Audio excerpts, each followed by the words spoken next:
So, good afternoon, people, and welcome back to the channel. I know it has been a few days since I've recorded a video, because, let's be honest, there hasn't been much to talk about. There has been some Harry Kane news recently, but it's not really what I've already said. I would have done a review for the Barcelona versus Arsenal game that ended 5-3 to Arsenal, but I didn't actually watch the game because it was at 3:30 in the morning and I just couldn't be asked to watch it.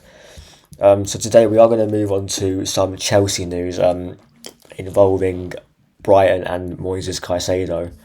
And it's that Chelsea have had a recent bid for the Ecuadorian midfielder rejected.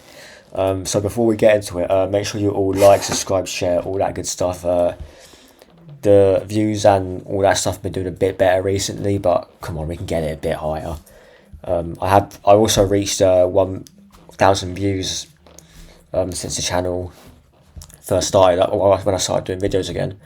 So that is great. So if we can get that going a lot higher, that will be even better.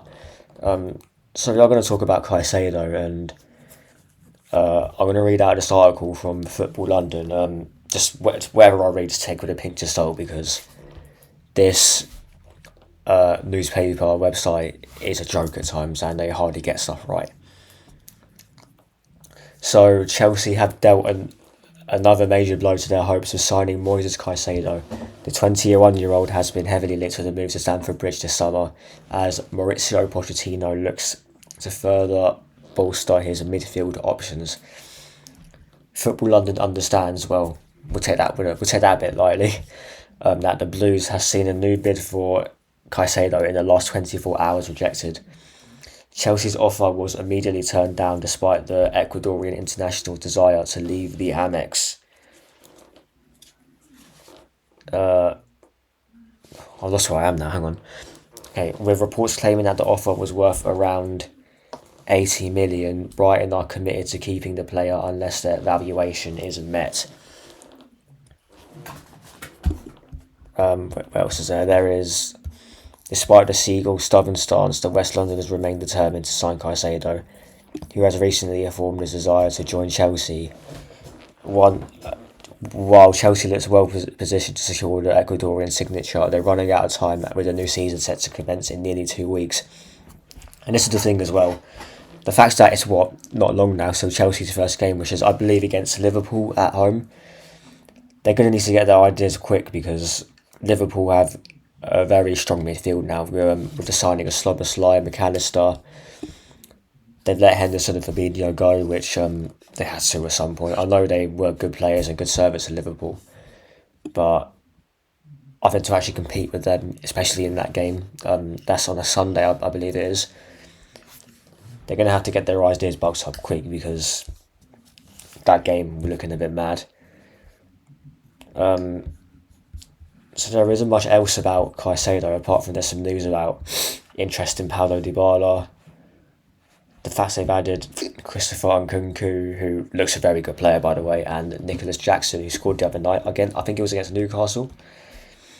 I can't remember, but it was some summer series game, whatever that is now, because all the mid-table teams, including Chelsea, are taking part in that. So that you can see why they had the £80 million bid rejected, because I believe Arsenal went in January to try and get the guy. This is when he had like 6 months or maybe another year left on his contract. So I don't quote me on this, because I think he may have been walking for free this summer, but obviously he signed a new 4-year deal to stay at Brighton. But look, he's a very good player, but I guess you could say that if you saw Declan Rice go for 100 million, who I think Caicedo's better than Declan Rice, and that's not me saying Rice is bad, but because I think Rice is quality.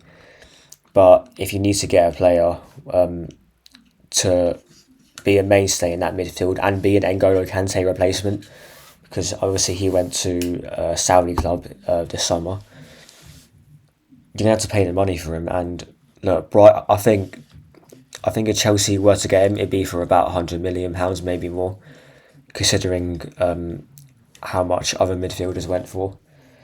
And Look, it seemed Brighton are a hard club to deal with. We saw with Arsenal in January when they tried to get Brighton. Didn't happen at all because Eddie wouldn't pay the money at the time, which I'm still peed off to this day about it because that could have won us the title. But no, it'll be interesting to see what happens with this Caicedo saga. I think he will leave at some point in the summer window. To who it is, I don't know, but most likely be in Chelsea. And the thing is with this, right, it's a bit hot, bit weird because I'd imagine more clubs would be going in for him. Look, I think Tottenham's had Basuma, who's a very good player, but they need cover.